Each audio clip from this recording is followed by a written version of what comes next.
खैर मकदम है आप सभी का बिग बुलेटिन में। आपके साथ मैं हूं Sameer Abbas. Army chief general Bipin Rawat के बांग्लादेशी नागरिकों की असम में घुसपैठ और all India United democratic front यानी एआईयूडीएफ पर दिए गए बयान पर सियासी घमासान छिड़ गया है। एआईयूडीएफ चीफ बदरुद्दीन अजमल ने जनरल बिपिन रावत के बयान पर पलटवार करते हुए कहा है कि जनरल का बयान सियासी है और उनकी पार्टी अगर बीजेपी से भी तेजी से बढ़ रही है तो आर्मी चीफ को परेशानी क्यों हो रही। सांसद अजमल ने साफ किया है कि उनकी पार्टी का वोट बैंक बेस घुसपैठिए नहीं है और न ही यह सिर्फ मुसलमानों की पार्टी है। आर्मी चीफ ने एक सेमिनार में बोलते हुए कहा था कि जितनी तेजी से देश में बीजेपी का फैलाव नहीं हुआ उतनी तेजी से असम में एआईयूडीएफ पार्टी बढ़ी है और इसकी बड़ी वजह वहां बड़े पैमाने पर हो रही बांग्लादेशियों की घुसपैठ है। सारी ऑपोजिशन पार्टीज यह आरोप लगा रही हैं कि यह बयान सरासर सियासी है और देश के आर्मी चीफ को सियासत से बचकर रहना चाहिए। क्या वाकई इस बयान में घुसपैठ की चिंता कम और सियासत ज्यादा है या फिर सिर्फ उनके दिए बयान को सियासत में घसीटा जा रहा है? इसी पर करेंगे बात अपने तमाम खास मेहमानों से, लेकिन पहले यह रिपोर्ट। बिपिन रावत का सियासी बयान। बीजेपी से आगे बढ़ रही है एआईयूडीएफ। बदरुद्दीन अजमल ने कहा कि आर्मी चीफ को बीजेपी की इतनी फिक्र क्यों है। क्या आर्मी के चीफ को सियासत में दखल देना चाहिए? आर्मी चीफ का एआईयूडीएफ पर बयान क्यों मचा सियासी कोहराम?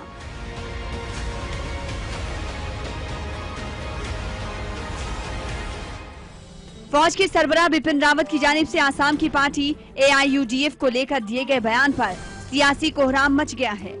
जहां असुद्दीन ओवैसी ने उन्हें सियासी बयानबाजी से बचने की नसीहत दी है, तो वहीं एआईयूडीएफ के सरबराह ने कहा है कि अगर उनकी पार्टी बीजेपी से आगे निकल रही है तो आर्मी चीफ को तकलीफ क्यों हो रही है। पार्टी सरबराह बदरुद्दीन अजमल ने एक प्रेस कॉन्फ्रेंस के जरिए कहा कि फौज के सरबराह ने एक सियासी बयान दिया है जो अफसोसनाक है। हम लोगों ने डिमांड दिया 1960 में कि एनआरसी होना चाहिए आसाम में। उसका मतलब यही था कि जो बांग्लादेशी है वो बांग्लादेशी पूरे रिजेक्ट हो जाए और जो इंडियन नेशनल लोग है वो इंडियन हो जाए। हमारी पार्टी का कोई ग्रोथ जो है वो एबनॉर्मल नहीं है। आर्मी चीफ बिपिन रावत ने बुध को एक प्रोग्राम में कहा था कि शुमाल मशरक़ी रियासतों में बांग्लादेश से मुहाजिरीन की आमद से एआईयूडीएफ तेजी से उभर रही है। I think this proxy game is being very well played by a western neighbor, supported also by a northern neighbor. So to that extent, to keep this area disturbed, we will continue to see some kind of migration happening. Whichever be the government, there is a party called AIUDF. If you look at, they have grown in a faster time frame than with the BJP grew over the years.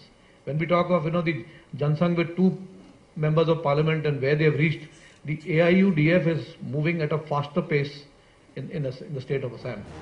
Badruddin के अलावा MIM के सरबराह असुद्दीन ओवैसी ने भी फौज के सरबराह के बयान पर सवाल उठाए हैं।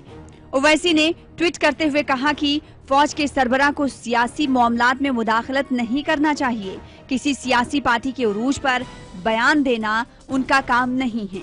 जमहूरियत और आईन इसकी इजाजत नहीं देता है। फौज हमेशा एक मुंतखब क़यादत के तहत काम करती है। वहीं कांग्रेस ने भी फौजी सरबराह के बयान पर अफसोस का इजहार किया है।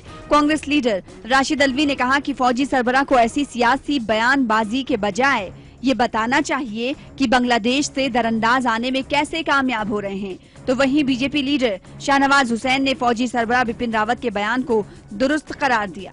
उनका ये कहना कि बदरुद्दीन अजमल की पार्टी बहुत तेजी से आगे बढ़ रही है, सवालिया निशान लगाती है। आसाम गण परिषद चंद महीनों में आगे बढ़ गई थी। दिल्ली के अंदर आम पार्टी 1 साल के अंदर आगे बढ़ गई थी। भारतीय जनता पार्टी के 2 एमपी थे, आज पूरे देश में सरकार चला रहे। सेना अध्यक्ष इसका क्या जवाब देंगे? कोई कितनी भी कोशिश करे नॉर्थ ईस्ट के माहौल को बिगाड़ नहीं सकता। हमारी सरकार उस पर पूरा ध्यान रखे हुए है। शुमाल मशरिक इलाकों में बांग्लादेशी माइग्रेंट्स की मुसलसल आमद मुल्क की सलामती के लिए खतरा है। यहाँ तक तो ठीक है, लेकिन एआईयूडीएफ पर फौजी सरबराह का निशाना लगाना और ये कहना कि ये तो बीजेपी से भी तेजी से बढ़ रही है, किसी सियासी बयान से कम नहीं। Bureau report, ETV news. तो आखिर आर्मी चीफ के बयान पर क्यों मचा है सियासी घमासान? क्या यह बयान सियासी माना जाए या फिर आर्मी चीफ के बयान को सियासत में घसीटने की कोशिश हो रही है? हमारा आज का सवाल। तमाम खास मेहमान हमारे साथ जुड़ चुके हैं। हमारे साथ भारतीय जनता पार्टी के स्पोक्स पर्सन अश्विनी उपाध्याय साहब मौजूद हैं, दिल्ली से वो हमारे साथ लाइव हैं। विनोद बंसल साहब नेशनल स्पोक्स पर्सन विश्व हिंदू परिषद के मेरे साथ स्टूडियो में मौजूद हैं। अमीर हैदर जैदी साहब सीनियर लीडर हैं सीपीआई के, मेरे साथ स्टूडियो में मौजूद हैं। और defence expert retired major general K Sinha साहब आज हमारे साथ इस बहस का हिस्सा हैं। साथ ही साथ मुफ्ती मंजूर जियाई साहब मुंबई से हमारे साथ लाइव इस बहस में जुड़े हुए हैं। और थोड़ी देर में गुवाहाटी से अमीनुल इस्लाम साहब जो कि एआईयूडीएफ के विधायक हैं, स्पोक्स पर्सन हैं, वो भी हमारे साथ इस बहस का हिस्सा होंगे। लेकिन सबसे पहले सिन्हा साहब, मैं आपसे जानना चाहूंगा, पहला सवाल यह कि आर्मी चीफ के इस बयान को आप क्या एक सियासी बयान मानते हैं? क्योंकि साफ साफ अपने बयान में वो दो पार्टियों का जिक्र करते हुए नजर आ रहे हैं, पहली एआईयूडीएफ और दूसरी बीजेपी। वो कह रहे हैं बीजेपी जो इस देश की सबसे बड़ी पार्टी है उससे भी तेजी से बढ़ रही है एआईयूडीएफ, और उसके पीछे वजह है बांग्लादेशियों की घुसपैठ। अब्बास साहब, मैं आपको यह बताना चाहूंगा, आपके माध्यम से पूरे देश को यह बताना चाहूंगा जी कि देखिए किस संदर्भ में बात हो रही है। आर्मी चीफ कोई बयानबाजी नहीं कर रहे हैं। आर्मी चीफ एक सेमिनार के अंदर में जिसकी डेलिब्रेशंस पूरे दिन होगी, उनकी डेलिब्रेशन 1.5 घंटे की 1 घंटे की है।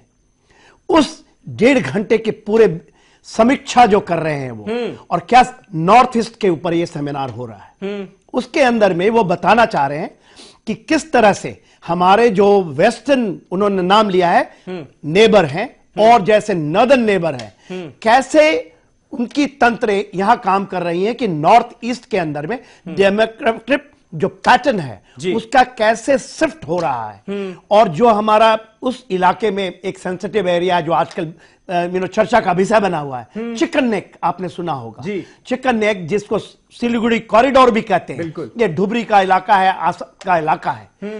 इन इलाकों के अंदर में आप देखें किस तरह से डेमोग्राफिक शिफ्ट हो रहा है। और उन्होंने 15 या 20 सेकंड के अंदर में एक बात यह बताई कि एआईयूडीएफ जो है, और सबको पता है कि ये पार्टी जो है मुस्लिम एक खास तबके के लोगों को के बारे में बात करती है। नहीं, बदरुद्दीन अजमल साहब का आपने बयान सुना होगा, उन्होंने कहा कि ये मुसलमानों की पार्टी नहीं है भाई, किसी ने आर्मी चीफ को गलत जानकारी दी है, ये मुसलमानों की पार्टी नहीं है, ये डेमोक्रेटिक पार्टी है, हमारी पार्टी में हर मजहब के लोग मौजूद हैं। और ये कह देना कि भाई हम ही घुसपैठियों को शय दे रहे हैं, ये हमारा वोट बैंक घुसपैठी है, उन्होंने कहीं ऐसा नहीं कहा कि ये लोग कर रहे हैं। उन्होंने ये कहा कि देखिए किस तरह से एक पार्टी उभर के आ रही है, कैसे डेमोक्रेटिक पैटर्न चेंज हो रहा है। देखिए एक मैं आपको आंकड़ा देता हूं जी, 2011 का एक आंकड़ा है कि टोटल पॉपुलेशन, मैं नहीं लूंगा, एक पर्टिकुलर समुदाय का 34.2% था, मगर 9 जो डिस्ट्रिक्ट हैं जहां की मैं बातें कर रहा हूं, या 5 मेन डिस्ट्रिक्ट वहां मैं रहा हूं, वहां के सभी एरिया कमांडर, कैसे शिफ्ट हो रहा है। तो एक चिंता का विषय उन्होंने यही बताया, एक चिंता का विषय है। और ऊपर से नॉर्थ से आपको पता लगा ही है कि क्या चल रहा है डोकलाम में, यही उसी का इलाका है। डोकलाम नॉर्थ से साउथ से यदि ये डुबरी के इलाके में होता है तो ये बहुत बड़ी सिक्योरिटी का विषय है। नहीं ठीक है, कोई सिक्योरिटी का विषय है और वो जिम्मेदारी बनती है बतौर आर्मी चीफ, वो हमें सावधान करें, क्राउड में इस जानकारी को दुनिया से शेयर करें, देश से शेयर करें, वो सारी बातें समझ में आती है। लेकिन मुफ्ती मंजूर जियाई साहब, क्या आपको इसमें सियासत नजर आ रही है या फिर कहीं ना कहीं आर्मी चीफ का कंसर्न नजर आ रहा है? जो उस इलाके में हो रहा है वो लोगों को बताने की कोशिश कर रहे हैं कि भाई देखो ये हकीकत है, ये सच है इस इलाके का।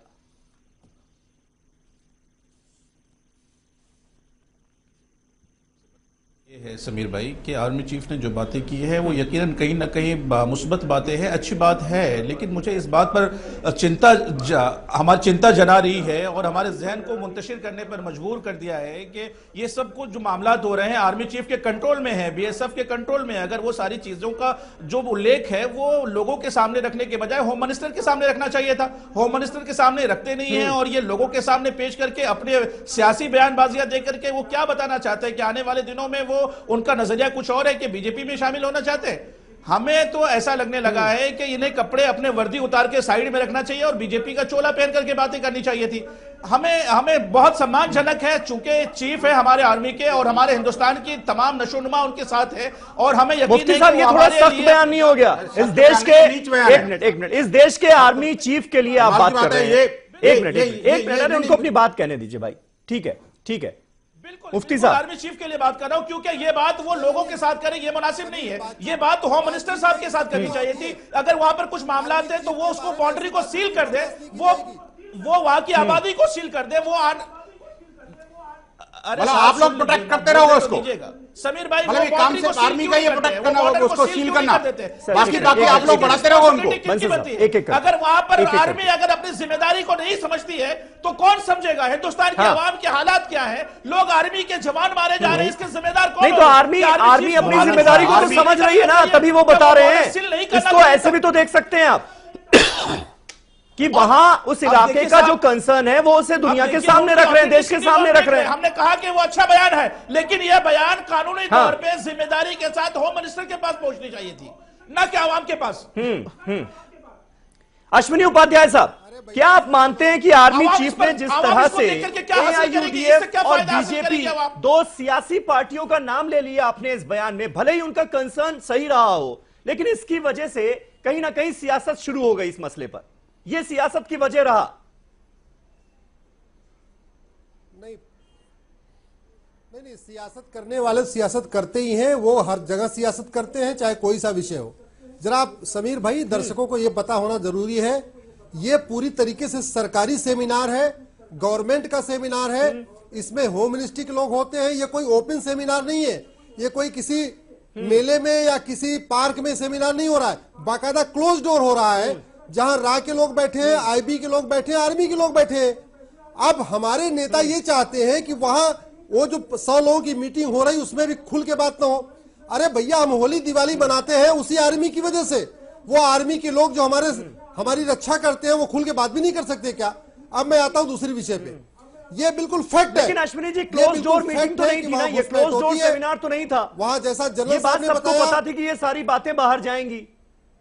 नहीं, और ऐसे में दो पार्टियों का नाम ले लेना, ये क्या एक वजह नहीं रही कि इस पर सियासत जो हो रही है? अब आप सियासी पार्टियों का नाम ले रहे हैं तो सियासी दल तो सियासत ही करेंगे ना, तो हो रही है वो आज सियासत।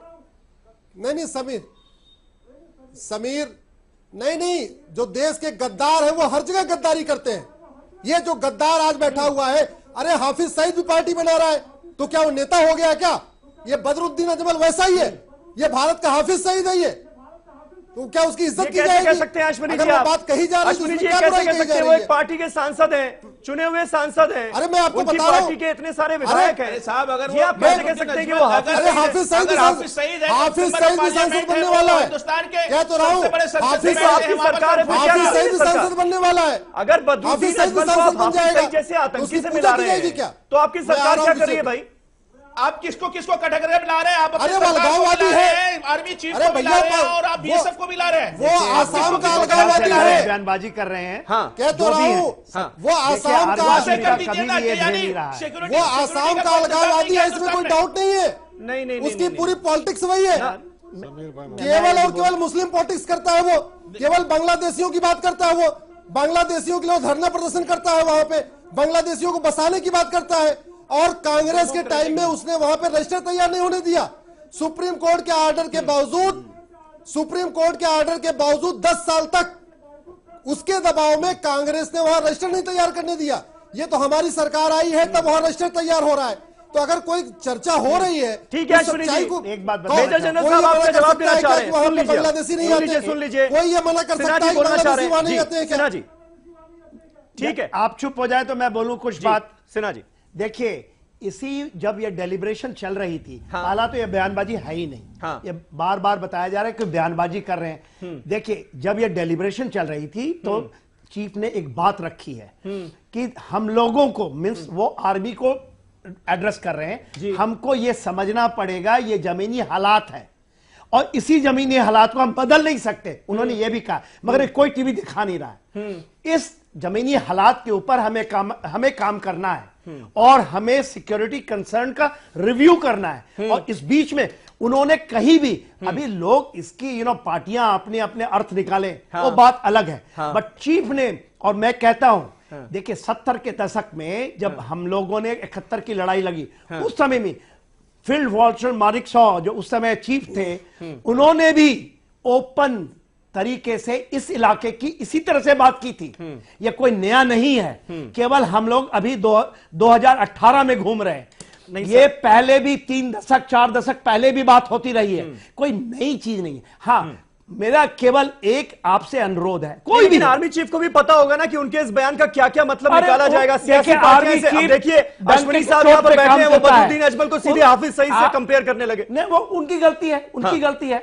यदि कोई इससे अपनी फायदा उठाए आज के, बिकॉज टीवी आ गया है, सोशल मीडिया आ गया है, but army chief count down नहीं होगा, आर्मी चीफ को काउंट डाउन नहीं होगा, क्योंकि वो मिलिट्री मैन है, वो एग्जैक्टली जमीनी हालात के बारे में बात करेगा। और उन्होंने कहा है कि देखिए ये जो चीज जमीन में हो चुकी है ये बदल नहीं सकता, ठीक इसी हालात में हमें काम करना है। ठीक है सर। जैदी भाई, क्या किसी सियासी दल का नाम लेना आर्मी चीफ के लिए जरूरी था क्या? वहां पर जो हालात हैं अभी कैसे एनालाइज करेंगे आप इसे? देखिए, मदन लाल खुराना ने दिल्ली के अंदर चुनाव लड़ा था, सबको याद होगा, बांग्लादेश के ऊपर। लेकिन उसके बाद अब तक एक चुईया का बच्चा बांग्लादेश का यहां से वापस नहीं भेजा गया, पकड़ के साहब ये बांग्लादेशी है, इसे हम भेज रहे हैं। मैं इसे दूसरे नजरिए से देखता हूं। आर्मी चीफ ने किसी फरिश्ते से कंपेयर नहीं किया है AIDUF को, जनसंघ से किया है। यानी कि वो जनसंघ को और AIDUF को एक ही पल्ले में तोल रहे हैं। दोनों देश के लिए खतरा है, दोनों फिरका परस्त जमात हैं, दोनों देश में बंटवारे की पॉलिसी करती हैं। मैं दोनों के साथ मन शेयर नहीं करता हूं। किसी फरिश्ते से कंपेयर करते तो मैं सोचता कि आर्मी चीफ गलत बोल रहे हैं। मैं तो आर्मी चीफ को कहता हूं और जनता को समझना चाहिए, देश को, कि जनता AIDUF को जनसंघ से कंपेयर कर रही है, बीजेपी से भी ज्यादा तेजी से बढ़ रहा है। दोनों देश के लिए खतरनाक है, दोनों देश के लिए खतरनाक है, और दोनों से देश को बचने की आवश्यकता है, देश को सावधान रहने की आवश्यकता है। आमिर का साहब सावधान रहने की जरूरत बीजेपी से भी है, दोनों से, संघ से भी और इनसे कैसे? संघ से भी और इनसे भी। 72% हिंदुस्तान पर बीजेपी की सरकार राज कर रही है, वही आर्मी केंद्र में बीजेपी की सरकार है, आप कह रहे बीजेपी से बच कर रहो। आर्मी चीफ वही बताने की कोशिश कर रहा है, बांग्लादेश के ऊपर ये राजनीति करते हैं। आज एक आतंकवादी आता है, सुन लीजिए, जसपाल नाम का, जो हमारे बुलावे पे आता है, VIP भोजन करता है दस्तरखान से, और सारी एजेंसियां देखती रहती है कि उसे वीजा किसने दिया, और वो देश में भ्रमण करके चला जाता है। वहां एजेंसियां क्या रह जाती है, अरे आप भी क्या करती है? अगर वो जसपाल की जगह जमील होता तो सारी एजेंसियां के पीछे पड़ जाती।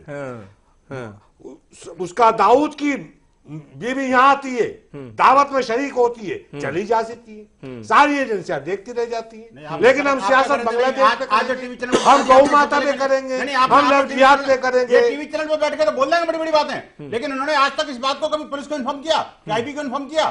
आपने कहा उसको अरेस्ट करवाया? जिसके बुलावे पे आया जयसपाल, कनाडा के राष्ट्रपति के साथ आया, आपके बुलावे पे आया, आपने वीजा दिए, आपके दस्तरखान पे खाया, मैंने नहीं बुलाया। अगर आप अपने आप को, ये देश जानना चाहिए कि आतंकवादी आता है आपके बुलावे पे, देश दुश्मन करता है, आप उस पे बोलने को तैयार नहीं। बंसल साहब, कुल मिलाकर सवाल ये है सर, सवाल ये है कि अगर बांग्लादेशी घुसपैठिए वहां पर आ रहे हैं तो ये रिस्पॉन्सिबिलिटी किसकी है? सरकार की है ना, सिक्योरिटी फोर्सेस की है ना, या फिर सिर्फ और सिर्फ एक पॉलिटिकल पार्टी की हो गई? AIUDF ही सारी घुसपैठों के लिए जिम्मेदार है क्या, बांग्लादेशी घुसपैठी के लिए?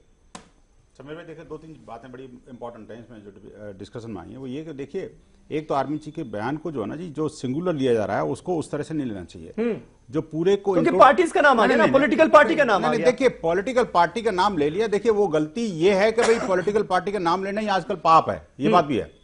लेकिन मैं एक बात कर रहा हूं, बड़ी बात पर क्यों नहीं पकड़ते आप, छोटी बात को पकड़ के क्यों बैठ जाते हो? जैसे जनरल साहब ने कहा देखिए नहीं, अरे सुनिए तो सही, है? देखिए सुनते नहीं है, बस यही तो बात है।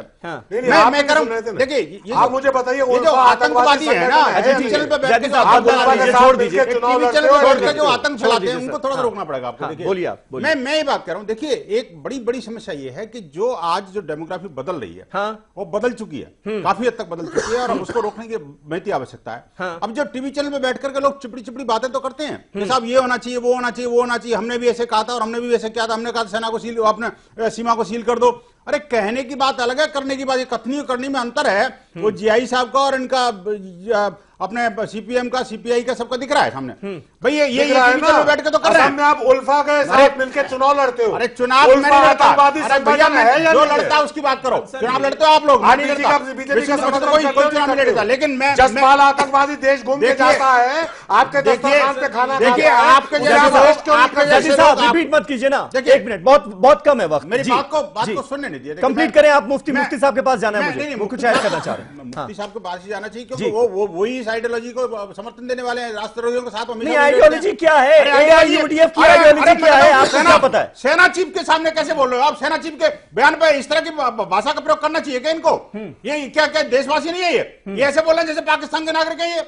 इनको अगर ये हमारे भारत के सेना चीफ में कोई विश्वास नहीं है, उनकी बात को गंभीरता से नहीं ले सकते। आपकी आइडियोलॉजी क्या है? एक मिनट, आपकी बंसल साहब आपकी आइडियोलॉजी क्या है? विनय कटियार वाली आइडियोलॉजी है ना कि सारे मुसलमानों को पाकिस्तान भेज दो। साफ है, नहीं, मैं बताता हूँ क्या है। आपकी आइडियोलॉजी ये है कि मुसलमानों को यहाँ नहीं रहने देना चाहिए। सुनिए आप मेरी बात, बंसल साहब। नहीं, विनय कटियार ने क्या कहा? विनय कटियार ने क्या कहा? सेना का मनोबल नहीं गिरने विनय कटियार ने क्या कहा? हमारा संकल्प है कि हम किसी तरह से विनय कटियार ने कहा, ये जो कम्युनिस्ट हैं, ये पूरी सुनिए बंसल साहब सवाल सुनिए ना। विनय कटियार ने क्या कहा इस पूरी कंट्रोवर्सी के सामने आने के बाद? उन्होंने कहा मैंने तो पहले ही कहा कि मुसलमानों को यहां रहने ही नहीं देना चाहिए, सारे मुसलमानों को बांग्लादेश, पाकिस्तान भेज देना चाहिए। ये आइडियोलॉजी, आप ये बांटने वाली आइडियोलॉजी नहीं है क्या? एआईयूडीएफ ने क्या किया?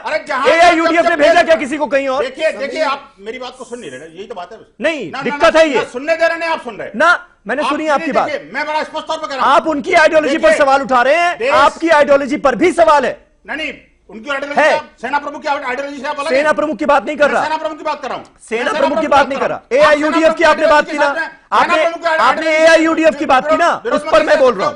सेना प्रमुख की आइडियोलॉजी के विरोध में जाना देशद्रोह है।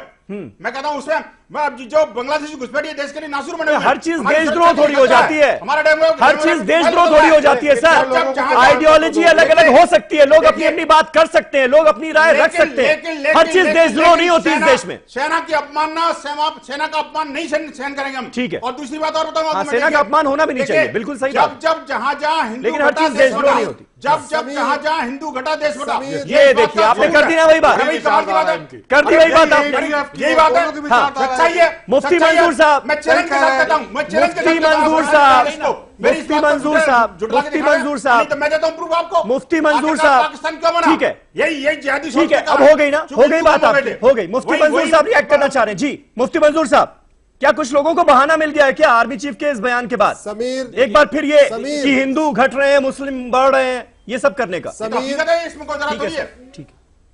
जहां हिंदू कम हो रहा है वहां पर ये ठीक है। मुफ्ती मंजूर साहब जल्दी से, देश का बंटवारे की तरफ जा रहा है देश। समीर भाई जो दिल में बंसल साहब के था वो जबान पे जाहिर हो गया है। देखिए हिंदुस्तान का मुसलमान अमन पसंद मुसलमान है और हिंदुस्तान में अमन और शांति, यही हिंदुस्तान का। अरे बात है, बंसल साहब सबके बीच में मत बोले प्लीज, प्लीज सर, ना ऐसे मत बोलिए। अरे सुनिए ना साहब बंसल जी, अगर कहां से हो गया? सुनिए, अब सुनिए ना। देखिए बिल्कुल शांति से मैं सुन रहा था बंसल साहब। मैं आपको बताना चाहता हूं कि हिंदुस्तान का मुसलमान अमन पसंद रहा है और है, लेकिन मैं बताना चाहता हूं अगर बॉर्डर के ऊपर में कोई नकल हरकत होती है तो उसके जिम्मेदार मुसलमान हो जाते हैं। क्यों बताता है? अगर वहां से आने वाले हिंदू और मुसलमान सभी किस्म के लोग अगर होते हैं तो उसकी रिस्पॉन्सिबिलिटी कौन लेगा? उसकी रिस्पॉन्सिबिलिटी कौन लेगा? बोलने की बात ठीक नहीं है। नहीं, मैं इसकी इजाजत नहीं दूंगा बंसल साहब, प्लीज। सवाल क्यों उठा लेते हैं इस शो में? नहीं सर, हम सिर्फ इस बात को, आप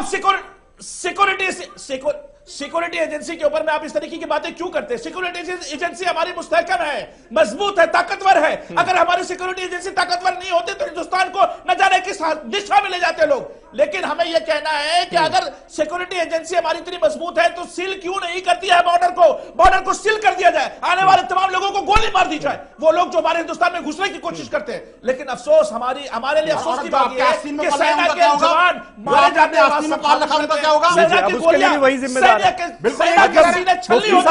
आपको क्या पता कि आपने उनको भी जिम्मेदार ठहरा दिया, जैसे अजमल को हाफिज सही ठहरा दिया। मुझे बताइए समीर अब्बास, यही आप ये जो निष्कर्ष पर पहुंच जाते हैं ना अपनी राजनीति चमकाने के लिए, बात का जवाब दीजिए। आपने बहुत ये सिर्फ सियासत चमका रहे हैं ना। मेरी बात का नहीं, मेरी बात का जवाब दीजिए। आखिरकार रोहिंग्या मुसलमानों को किसने शरण दी है? किसने दी? किसने दी है? कौन खड़ा है? मुसलमानों ने दिया कि नहीं दी? जम्मू का कश्मीर घाटी में मुसलमानों ने दिए, क्या मतलब होता है भाई? सब अपनी राजनीति कर रहे हैं। मुसलमानों कौन से मुसलमानों ने दे दी?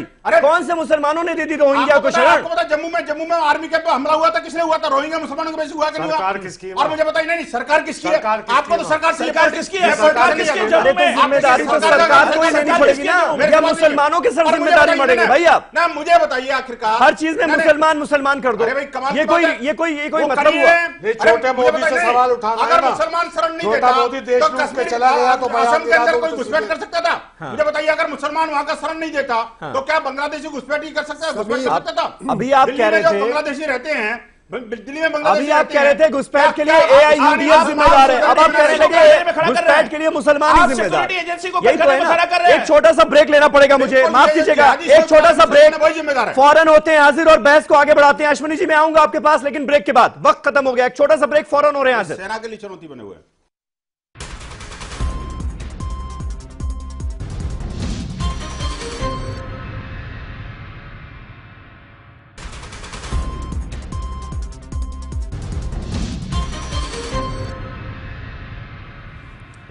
तो आर्मी चीफ का बयान सियासी है या उनके बयान को सियासत पे घसीटा जा रहा है, ये हमारा आज का सवाल। तमाम खास मेहमान हमारे साथ बने हुए हैं और रफीकुल इस्लाम साहब हमारे साथ सीधे गुवाहाटी से लाइव जुड़ चुके हैं। वो एआईयूडीएफ के स्पोक्सपर्सन हैं, नेता हैं। इस्लाम साहब, ब्रेक से पहले बात यह हो रही थी, आरोप आपकी पार्टी पर यह लग रहा था कि बांग्लादेशी घुसपैठिए जितने आसाम में आ रहे हैं उसके पीछे दरअसल कहीं ना कहीं आपकी पार्टी की शय है, और ऐसा आप लोग इसलिए कर रहे हैं क्योंकि वो जो घुसपैठिए हैं वो आपके वोट बैंक को मजबूत करते हैं। सफाई में क्या कहना है आपको?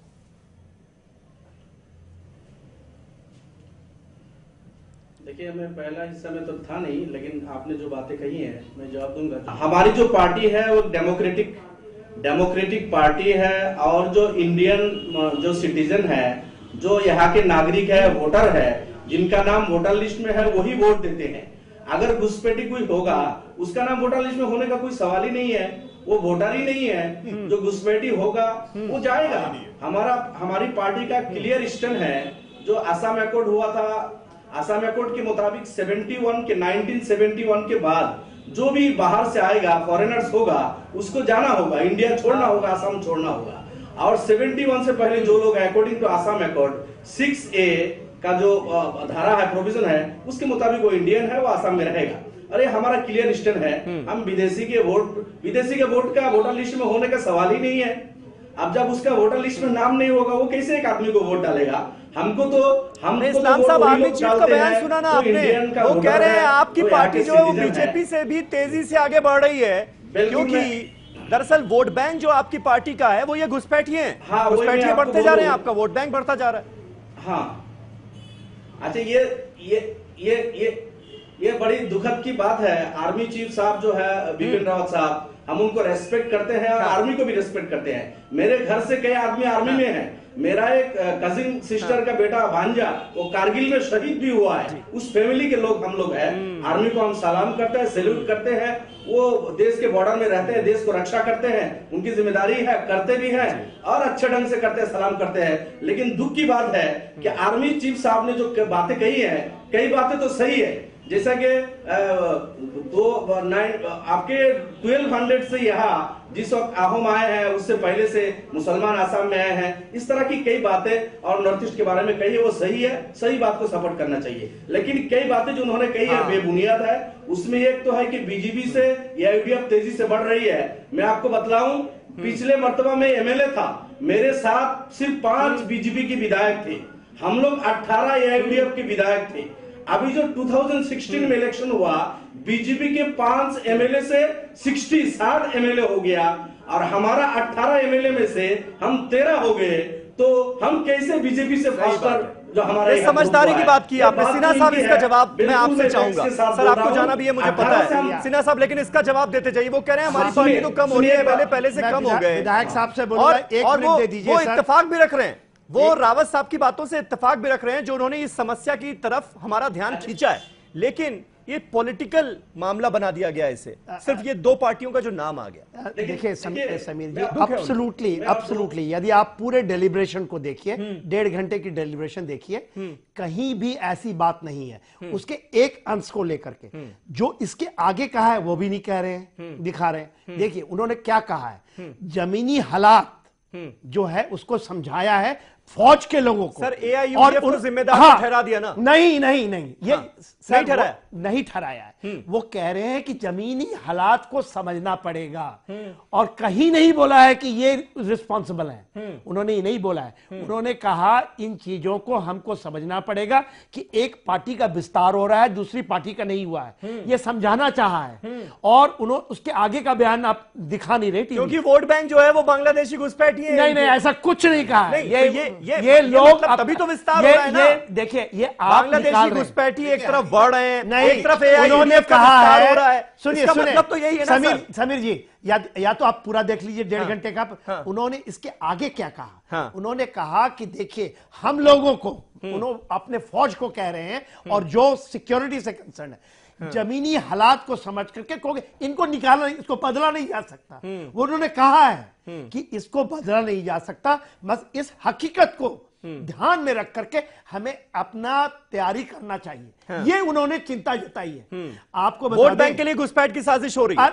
अरे ऐसा कुछ नहीं है ना, ऐसा वो कह रहे हैं आईएसआई वो कह रहे हैं ईस्टर्न नेबर, हमारा वेस्टर्न नेबर और नदर्न नेबर ये कर रहा है। उन्होंने ये कहा है, ये कर रहा है, ये जमीनी हालात है, इसको हमको समझनी पड़ेगी और इसके ऊपर कार्रवाइयां करनी चाहिए। ठीक है अश्विनी उपाध्याय साहब, इत्तेफाक रखते हैं आप जो एआईयूडीएफ को एकदम से जिम्मेदार ठहराने लगे, सियासत करने लगे इस पर, हाफिज सईद तक बता दिया बदरुद्दीन अजमल साहब को, ऐसा नहीं है। सिन्हा साहब की बात समझ में आई आपको?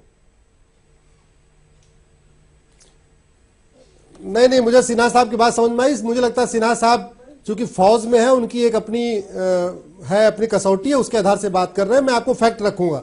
समीर आपको पता होगा कि मेरी पीआईएल सुप्रीम कोर्ट में चल रही है, जिसमें मैंने कहा है देश के सारे रोहिंग्या और सारे बांग्लादेशियों को निकाला जाए 1 साल के अंदर। इसी 7 मार्च को लगी है जिसमें सुनवाई होनी है। यह बिल्कुल फैक्ट है कि बिना किसी सह के, बिना सरकारी सह के, चाहे रोहिंग्या हो चाहे बांग्लादेशी हो, वो भारत में प्रवेश नहीं कर सकते। और जहां तक अभी इसके पहले मैं सुन रहा था कि नहीं वोट कैसे बन गया, ये सबको पता है कि भारत में, अरे आ रहा हूं, आज हमारी सरकार आई है ना, लेकिन जो नासूर हमें कांग्रेस दे के गई है, आखिर जम्मू में रोहिंग्या कैसे पहुंचे? बांग्लादेश से घुसे और जम्मू तक पहुंच गए, ये कांग्रेस की देन थी, तभी पहुंचे। आपके यहाँ सोहना में रोहिंग्या रह रहे, आपके राजस्थान में रोहिंग्या पहुंच गए, आपके अजमेर में रोहिंग्या पहुंच गए, तो निश्चित रूप से उनको बसाया गया। उसमें भ्रष्टाचार भी कारण है, उसमें प्रशासनिक जो है सहमति कारण होती है और वोट बैंक पॉलिटिक्स होती है। और मैं ऑन रिकॉर्ड कह रहा हूं जिम्मेदारी के साथ, मैंने सुप्रीम कोर्ट में बाकायदा रिटर्न अपनी पीआईएल में एफिडेविट में लिखा है कि भारत में टोटल 4 करोड़ इलीगल माइग्रेंट्स रह रहे हैं, जिसमें करीब 60 लाख रोहिंग्या हैं, बाकी 3.5 करोड़ बांग्लादेशी हैं। ये मैंने रिटर्न में दिया हुआ है, इसलिए मुझे आपके चल में कहने में कोई दिक्कत नहीं है। अब उनको हटाने के लिए निश्चित रूप से हमारी सरकार पूरा प्रयास कर रही है। नहीं अश्विनी जी, बहुत सारी बातें आपकी समझ में आती हैं। ये एक सीरियस मैटर है, मैटर ऑफ कंसर्न है, ये बात भी समझ में आती है, लेकिन आपका ये बयान तब सियासी लगने लगता है जब इसके लिए आप सिर्फ और सिर्फ एक पार्टी को जिम्मेदार ठहरा देते हैं। ये सिंपल सी बात है सर। हाँ अब उसको, अब मैं बता रहा हूं उसको जिम्मेदार क्यों ठहराते हैं। 1901 आप ये देखिए कि इसी वहां के घुसपैठ के कारण वहां पे काउंटर इंसर्जेंसी शुरू हो गई। वहां उल्फा का जो जन्म हुआ, वहां उल्फा का जन्म इसी के खिलाफ हुआ। तो वो बाद में जाके आपको मैं बताऊं, कांग्रेस तो वहां उनको बसाना चाहती थी, जो हमारे सर्बानंद सोनोवाल हैं, इन्होंने पीआईएल किया था सुप्रीम कोर्ट में, तब जाके वो एक्ट सुप्रीम कोर्ट ने खारिज किया। तो कांग्रेस का लगातार प्रयास रहा, बदरुद्दीन की पार्टी लगातार कांग्रेस का हैंड इन ग्लव रही है, इसमें कोई डाउट नहीं है। और जब जब वहां पे हटाने का प्रयास किया गया, आजमगढ़ परिषद की सरकार थी, जब उन्होंने हटाने का प्रयास किया, इसी बदरुद्दीन ने वहां पे पूरा नंगा नाच खेला था। और अगर आप सिलीगुड़ी वाले बेल्ट में जाए, मैं तो आसाम जाके देख के आया हूं, वहां पे पर्टिकुलर कम से कम 15 किलोमीटर के एरिया में बाकायदा अफगानों को लेकर ले आकर बसाया गया है। और वहां की जो डेमोग्राफी चेंज हुई है, जहां पे करीब 25 लाख थे 1970 में, वहां लगभग 1 करोड़ पहुंच गए, 1 करोड़ पहुंच गए मात्र 40 साल के अंदर। तो इतना बड़ा डेमोग्राफी अपने आप नहीं होती समीर, जो फैक्ट है उसको कहने की जरूरत है। जनरल साहब का जो कहने का उद्देश्य ये था कि आप ये देखो कि एक पार्टी इतनी तेज क्यों जा रही है, और वो जब चर्चा होती है किसी आपको सेफ्टी को लेके, तो social context, political context, economic context, foreign context, एक पार्टी का होता, मुझे लगता है तभी सियासत नहीं होती। मुफ्ती मंजूर साहब, आपको लगता है क्योंकि सीधे सीधे एक पार्टी का नाम लिया गया है, इसलिए ये मैटर ज्यादा सियासी हो गया? समीर, ठीक है अश्विनी जी, मुझे तकलीफ मैंने पूरा टाइम दे दिया आपको, प्लीज मुफ्ती साहब रिएक्ट करें जल्दी से, फिर मैं बंसल साहब के पास आऊंगा। जी मुफ्ती साहब। देखिए समीर भाई, सबसे पहली बात यह है कि हमारे उपाध्याय साहब ने जो बात कही है कि ये कठपुतली बने हुए हैं कांग्रेस के, तो ये भी वाज़ेह कर दें कि जम्मू कश्मीर के अंदर में कौन कठपुतली किसका बना हुआ है। अगर ये बीजेपी के साथ हो जाएंगे तो ये सही हो जाएंगे क्या? मैं सिर्फ इतना संक्षेप में कहना चाहूंगा समीर भाई, इस बात को दोहराना चाहूंगा कि ये अभी सुप्रीम कोर्ट की देखरेख के अंदर में वहां के शहरियों की तशखीस हो रही है। ऐसे टाइम पर कुछ फिरका परस्त ताकतें कुछ ना कुछ वहां पर वावेला खड़ा करना चाहती हैं। ऐसे टाइम पर हमारे चीफ साहब को इस बात से कहने से जरूर परहेज करना चाहिए था, और किसी भी पार्टी का नाम लेने से बिल्कुल परहेज करना चाहिए था, क्योंकि हमारा जो यकीन और विश्वास है आपके ऊपर है, क्योंकि आप हमारी रक्षा करते हैं। ऐसे टाइम पर आपको राजनीति करने की साहब कोई जरूरत नहीं है। आप देश की रक्षा करें, आप हमारे सर और आंखों पर बैठाएंगे, लेकिन अगर आप किसी पार्टी का नाम लेंगे तो यकीन हमारा विश्वास की वकालत क्यों कर रहे हैं? नजर आएगा आप घुसपैठियों की वकालत क्यों कर रहे हैं? कोई लेना देना नहीं है हमें बदरुद्दीन साहब से, कोई लेना देना नहीं है, लेकिन उस घुसपैठियों को अंदर आने कौन देता है साहब? जो लोग कश्मीर में तो लोग पत्थर फेंकते हैं,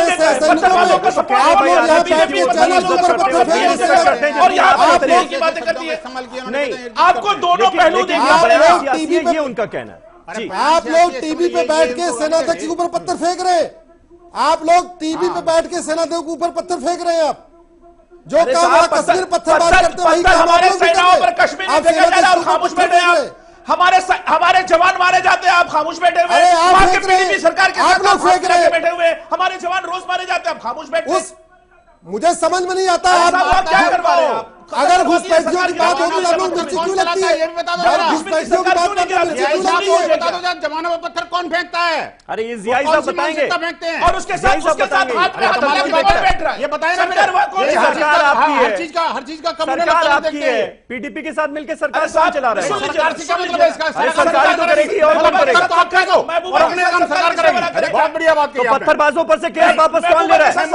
पत्थरबाजों पर से केस वापस कौन ले रहा है बंसल साहब? मैं वही तो कर रहा हूं। उस पर आपका मुंह नहीं खुलेगा। सेना के खिलाफ एफआईआर कौन करा रहा है आखिरकार? हाँ, कौन करा रहा है? सेना पर पत्थर कौन फेंकवा रहा है? कौन करा रहा है बताइए? वो जिहादी मानसिकता, हाँ, वो जिहादी मानसिकता करा रही है इस बात को। महबूबा मुफ्ती की सरकार करा रही है ना। सरकार देखिए हर चीज को पॉलिटिक्स अरे एफआईआर हो रही है, महबूबा मुफ्ती उसके साथ खड़ी हुई, आप कह रहे हैं सरकारी बात ना करो। समीर भाई देखो डिबेट को थोड़ा सा पॉजिटिव वे में लाइए। हाँ। मैं कह रहा हूं आपको, देखिए इस बात को, जो बांग्लादेशी घुसपैठी हो या म्यांमारी हो या ये रोहिंग्या हो या कोई भी हो, आखिरकार जो घुसपैठ हो रही है किस कम्युनिटी को हो रही है, मतलब बताना जरा। किस कंट्री से हो रही है? घुसपैठ है। अरे भाई घुसपैठ है। अब उसका भी धर्म बताएंगे, अब आप घुसपैठ, यही दिक्कत है। उसका धर्म बताएंगे और उसके बाद सारे मुसलमानों को टारगेट करेंगे, यही मकसद है आपका। और आप बात करते हैं पॉजिटिव डायरेक्शन। उनको सारे शरण देने वाला कौन है? क्या हिंदू शरण देता है? हिंदुस्तान में कोई हिंदू किसी बांग्लादेशी को, किसी अपने विदेशी माइग्रेंट को शरण देता है क्या? किसी एक इलाके में बता दीजिए मुझे, चैलेंज के साथ कह सकता हूं मैं आपको। लेकिन उपाध्याय साहब ने साफ कह दिया सरकार रोहिंग्या है या बांग्लादेशी हैं, या पाकिस्तानी हैं, तो बात वाज़ेह हो गई ना, या कोई अन्य है, उनको सबको शरण देने का काम ये करते हैं। और फिर जब वो सेना के ऊपर पत्थर फेंकते हैं तो उनको प्रोटेक्ट करने का भी काम ये करते हैं। सेना के ऊपर एफआईआर दर्ज कराने के लिए प्रेशर बिल्डअप करने का काम भी ये करते हैं। और सेना को मनोबल गिराने के लिए टीवी चैनल पर बैठ करके सेना प्रमुख को गाली भी देते हैं और यहाँ से बैठ करके वो पत्थर में और क्या हो रहा है? मतलब जिसकी सबसे ज्यादा जिम्मेदारी सरकार जो मौजूदा वहां की है वो जिम्मेदार नहीं है। कश्मीर में भी बिल्कुल है, सारा काम जवाब दे सरकार है भाई। किस लिए जनता ने चुनकर भेजा है? किस लिए जनता ने चुनकर भेजा है भाई आपको? बिल्कुल जवाब दें आप। सरकार का मतलब क्या है? आप सरकार में हैं तो आप लोगों के प्रति जवाब दें हैं, जवाब आपसे ही लिया जाएगा। मैं कह रहा हूं, देखिए सरकार का काम सरकार कर रही है, करेगी, क्यों नहीं करेगी? मैं सरकार का प्रतिनिधि नहीं हूं। तो कैसे घुसपैठिए आ रहे हैं? सरकार का प्रतिनिधि घुसपैठिए कैसे आ रहे? मैं एक आम नागरिक होने के नाते अपने सेना का मनोबल। अब आप आम नागरिक बन गए, ठीक है। जैदी साहब देखिए समीर भाई, अगर इनसे कहा जाए उल्फा जैसे आतंकवादी संगठन के साथ खड़े हैं तो बहस पॉजिटिव नहीं होती। मुसलमानों को गाली देंगे, उन्हें बुरा भला कहेंगे तो बहस पॉजिटिव बन जाती है।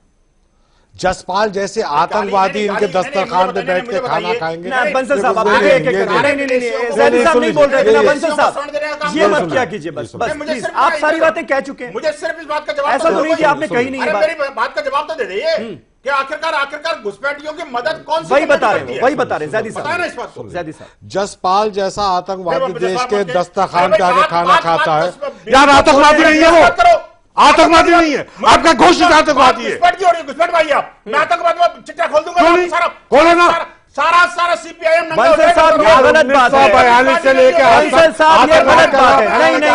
नहीं बंसल साहब प्लीज, की बात कर रहे हैं। बंसल साहब आप अपने वर्ड्स मत डालिए उनके मुंह में आप अपने वर्ड्स मत डालिए। नहीं प्लीज, हो गया मुझे बताइए। नहीं हो गया, नहीं हो गया। बात का जवाब लेने के लिए मैं हूं यहां पर। जी ज़ैदी साहब सुन लीजिए, मसला ये नहीं है, उसका नाम लेंगे तो निगेटिव बहस हो जाएगी, कोई जवाब नहीं देगा। जनरल साहब ने कही जनसंघ का विस्तार उतनी तेजी से नहीं हुआ। वो जनसंघ को फरिश्ता नहीं बता रहे। हाँ। जनसंघ पूरे हिंदुस्तान में जानता है एक फिरका परस्त जमात, एक पार्टी की बात। अपनी बात करो, ये कम्युनिस्ट पार्टी को सब पता है। अरे बंसल साहब मुझे तो थोड़ा सुनने की भी आदत डालिए ना प्लीज। नहीं आप जब बोल रहे थे तो ज़ैदी साहब नहीं बोल रहे थे, आप सुनने की आदत डालिए। नहीं ऐसा नहीं होता, ये नहीं बोल, उनको अपनी बात रखने दीजिए। लेफ्ट की विचारधारा क्या है जनसंघ को लेकर ये पता चलना चाहिए ना लोगों को। नहीं सुन लीजिए, लेफ्ट की विचारधारा तो पता चले, जैसे आपकी विचारधारा सुन लीजिए आप, जैसे आपकी विचारधारा पता चली कि आप सारे मुसलमानों को जिम्मेदार ठहरा रहे हैं, वैसे ही लेफ्ट की विचारधारा आपके लिए क्या है ये पता चलने दीजिए भाई। चुप रहिए। ठीक ज़ैदी भाई, AIUDF जो पार्टी है, हाँ, उनके 3 MP हैं, एक हिंदू है। कम से कम उस विचारधारा से तो कुछ बेहतर होते हैं। जब मैं दोनों की मन शेयर नहीं करता हूं, दोनों को एक थाली का चट्टा बट्टा मानता हूं, लेकिन गैर कानूनी तरीके से हिंदुस्तान के तमाम नागरिक सऊदी अरब में रहते हैं, गल्फ कंट्री में रहते हैं, रोजगार की तलाश में रहते हैं। यहाँ भी कुछ लोग बांग्लादेशी रोजगार की तलाश में यहाँ आते हैं। मैं उनका समर्थन नहीं करता। बॉर्डर पे सील होना चाहिए और उन्हें छांट के चटनी करके देश भेजना चाहिए, लेकिन ये काम सरकारों का है, किसी पॉलिटिकल पार्टी का नहीं। अब ये सुन लीजिए, ये सुन नहीं सकते, इनकी प्रॉब्लम ये है। ये देश के गद्दार लोग 1942 में बंटवारे की राजनीति करने वाले, ये सुनेंगे नहीं, ये सुनेंगे नहीं, जब से सुनेंगे नहीं। ये देखिए गद्दारों को गद्दार तुम हो यार, गद्दार को ये तो चुपिए आप, ये सुनिए, गद्दारी नजर आता है, गद्दार आप सुनेंगे नहीं, आतंकवादी के साथ खाना खाने वाले नहीं सुनेंगे। अरे भैया खालिस्तान का समर्थन करने वाले, सरेआम काटता है, इसका समर्थन करने वाले बंसल साहब नहीं सुनेंगे। जब से चमन कर रहे हैं सर, ये कम्युनलाइज ना कीजिए। नहीं मुझे बताइए, ये कम्युनलिज्म मत फैलाइए। गद्दारों को बुलाते हो, गद्दारों को बुलाते हो, ठीक है। ठीक है, अब आप दोनों लोग चुप हो जाइए। आप दोनों का ऑडियो डाउन है, आप दोनों का ऑडियो डाउन है। 1 मिनट प्लीज, आप दोनों का ऑडियो डाउन है, आवाज नहीं जा रही है। इस्लाम साहब आखिर क्या वजह है कि बीजेपी खुलकर यह आरोप लगा रही है कि आप घुसपैठियों के साथ खड़े हुए हैं और वही आपका वोट बैंक है, इसलिए आप बैकडोर से घुसपैठियों को बढ़ावा दे रहे हैं? अगर ऐसा है तो इसका जिम्मेदार कौन है? क्योंकि यह समस्या तो इलाके में है घुसपैठियों की, अब इसका जिम्मेदार आपके हिसाब से कौन है? देखिए बीजेपी का जो बिल्कुल बीजेपी का जो स्पोक्समैन आपके वहां बैठे हैं, मैं नहीं देख रहा हूं, मैं डायरेक्ट उनका मैं सवाल कर रहा हूं। आसाम एकॉर्ड बना था 85 में, अकॉर्डिंग टू आसाम एकॉर्ड जो 1971 से पहले जो लोग यहाँ आए होंगे वो आसामी हैं, और 71 के बाद जो लोग आए हैं वो विदेशी होगा, बाहरी होगा। ये हमारा क्लियर स्टैंड है एओडीएफ का। लेकिन बीजेपी एक पार्टी है, दिल्ली और आसाम की बीजेपी पार्लियामेंट में ये बिल ला चुके हैं 2014 तक बांग्लादेश से जो हिंदू आसाम में आएगा उसको भी वो नागरिकता देंगे। पूरे आसाम के हिंदू मुसलमान सब इसको विरोध कर रहे हैं। सिर्फ बीजेपी एक पार्टी है जो 2014 तक आए हुए हिंदू जो है आसाम में घुसपैठ जो है, ये घुसपैठ बीजेपी करा रहे हैं, 2014 तक नागरिकता दे रहे हैं। हम इसके मुखालफत कर रहे हैं। 71 के बाद जो भी आया होगा सबको जाना होगा, मुसलमान हो या हिंदू हो। बीजेपी भी इस बात को कहे, क्यों बिल ला रहा है पार्लियामेंट में बीजेपी इस बात को लेके? ये बीजेपी है घुसपैठी के मालिक, घुसपैठ बीजेपी करा रहे हैं 71 के बाद। मुसलमान सुन लीजिए, आसाम के मुसलमान कर रहे हैं उस घुसपैठ में, आप आसाम के मुसलमान घुसपैठी नहीं है, आसाम के नहीं, सुनिए, मुसलमान में बिल्कुल सपोर्ट नहीं कर रहे। हम तो जो इंडियन सिटीजन है, आप जवाब सुनिए, ठीक है, सुनिए, जो इंडियन सिटीजन है उसका जवाब लेता हूं ना। हमारी पार्टी है, हमारी पार्टी में 13 विधायक में एक हिंदू है। बातों का जवाब दे रहे हैं अश्विनी जी, बोलिए प्लीज सुनिए। मैं तो बहुत अब आप जरा बहुत अच्छा सवाल आपने किया, जल्दी से दीजिएगा, बहुत अच्छा सवाल किया आपने समीर। 1971 में डिसाइड हुआ है कि 1971 के बाद 1971 तक जो लोग भारत में आ चुके थे उनको नागरिकता मिलेगी, उसके बाद नहीं मिलेगी। उसके बाद ही रजिस्टर बनाने का काम शुरू हुआ, उनको आइडेंटिफिकेशन काम शुरू हुआ, डिटेक्शन का काम शुरू हुआ। हम लोग 2017 में आ गए और आप सोचिए लगभग कितना 40 साल बीत गया। 40 साल तक ये कांग्रेस और ये बदरुद्दीन की पार्टी, ये दोनों मिलके केवल और केवल कि वहां के घुसपैठिए मुसलमानों को बाहर न जाना पड़े, उसके लिए ये लोग ड्रामा करते रहे। कभी वो ड्रामा करते रहे, कभी वो ड्रामा करते रहे। उनके साथ आप लोग खड़े हुए हैं, उस पर कोई एतराज नहीं है क्या? आप बोलिए, वो कह रहे आप क्लियर कीजिए ना, सवाल के जवाब से मत भागिए, चाहे वो हिंदू या मुस्लिम। सवाल का जवाब दीजिए। ये सरासर झूठ है जो अभी आ रहा है, उसको आप क्यों नागरिकता दे रहे हैं? चैनल पे ऊपर पार्लियामेंट में क्यों बिल लाए, इसका जवाब दो। बात है, कोई घुसपैठिए नहीं आ रहा है वहां पे, आपको पता ही नहीं, आपको पता नहीं पार्लियामेंट में बिल लाया है। घुसपैठी आ रहे हैं, रोहिंग्या घुसपैठी आ रहे हैं, पार्लियामेंट में बिल लाया है, और 100% मुस्लिम से आए हैं उनको नागरिकता मुझे ये कहने में कोई दिक्कत नहीं है कंफ्यूजन है, या कि तो भारत के अंदर जो घुसपैठ हो रही है वो 100% मुस्लिम है। वो कह रहे हैं हम तो घुसपैठ के सरासर नहीं, आपको पता नहीं, मुसलमान बांग्लादेशी नहीं है कि कोई भी के बाद कोई नहीं आया या मुस्लिम घुसपैठिया हो, वो नहीं आया यहाँ पर। अरे वो तो हाफिज सईद भी कह रहा है, हाफिज आजकल तो पाकिस्तान में हाफिज सईद भी कह रहा है कि हम तो शांति चाहते हैं, अरे भागिए हम तो शांति चाहते हैं। सवाल का जवाब दीजिए, आप भागिए मत, यूपी में एक पीस पार्टी बनी हुई है, पार्लियामेंट में जहां पे बिल लाया है, मुखिया बलात्कार उसमें पकड़ा गया है, फंसा हुआ है, उसका जवाब दो आप।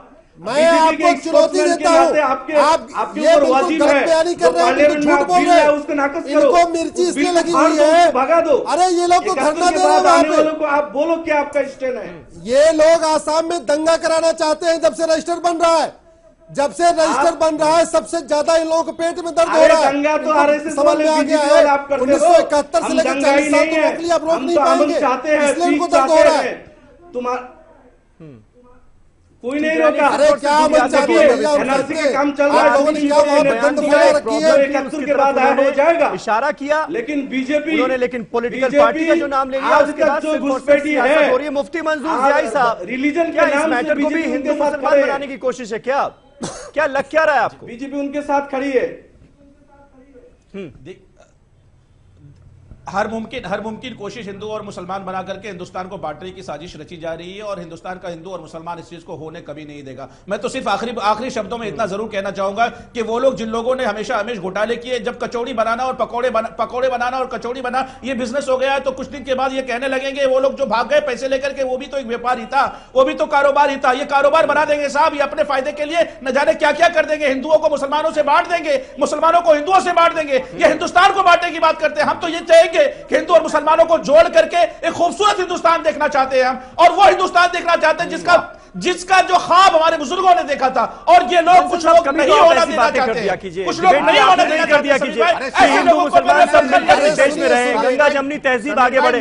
कभी तो आपका मन करता होगा कि मेल मिल्लत की बात भी कर ली जाए। हम बात नहीं करते, हम काम करते हैं। अच्छा, हम काम करते हैं, ये बात करते हैं, अंतर ये है बस इसका। अच्छा, टीवी चैनल में बैठ के चिकनी बातें करना और अंदर अंदर पकौड़ा बनाना काम था। और ये लेकिन आप ये कह रहे हैं घुसपैठिए, एक मिनट, एक बंसल साहब, घुसपैठिए चाहे हिंदू हो या मुसलमान हो, उनका आना रुकना चाहिए इस देश में, वो नहीं घुस सकते, ये होना चाहिए ना। घुसपैठिए है, हाँ, उसमें कोई कम्युनिटी, उसमें तो धर्म नहीं देखने लगेंगे ना, देखने का मतलब ही नहीं है, नहीं है ना, किसी को देखना नहीं चाहिए। बहुत और नहीं सेना प्रमुख की बात पर कोई क्वेश्चन रेज करना चाहिए, यही उनके बात को डॉक्टर रफीकुल इस्लाम साहब भी यही बात कह रहे हैं जो आप कह रहे हैं। बंसल साहब बिल्कुल यही बात डॉक्टर रफीकुल इस्लाम भी कह रहे हैं गुवाहाटी में बैठकर। वो कह रहे हैं कि हिंदू और मुसलमान नहीं देखना चाहिए, घुसपैठिया है, उसको देश में नहीं आने देंगे। नहीं, कह तो बहुत बढ़िया रहे हैं, हाँ, मैं कहने की बात नहीं कर रहा, कहने में तो बहुत माहिर है, ये पॉलिटिकल पार्टी है ना, ये तो जैदी साहब भी अपने आप को बहुत बढ़िया बताते हैं। और फिर अरे ये लोग, यही लोग तो सारा बनवाए हैं, जब सारा वोटर आईडी यही लोग बनवाए हैं, ओछेपन को तो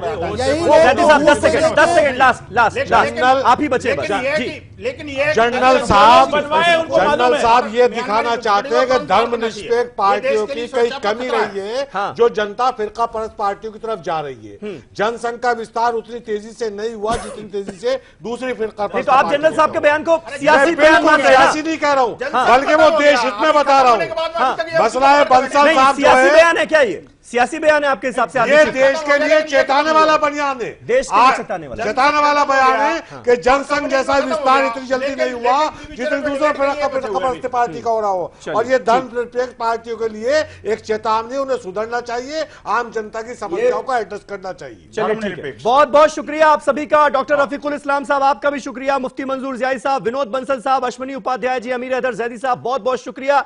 बांटने की सियासत बस इस बयान पर मत कीजिए। अगर किसी प्रॉब्लम, किसी समस्या की तरफ इशारा किया है आर्मी चीफ ने, तो उसका समाधान होना चाहिए, ना कि इस पर सिर्फ और सिर्फ नफरत की सियासत। बहुत बहुत शुक्रिया आप सभी का। कल एक नए टॉपिक पर नई डिबेट के साथ हाजिर होऊंगा, तब तक के लिए शब बखैर।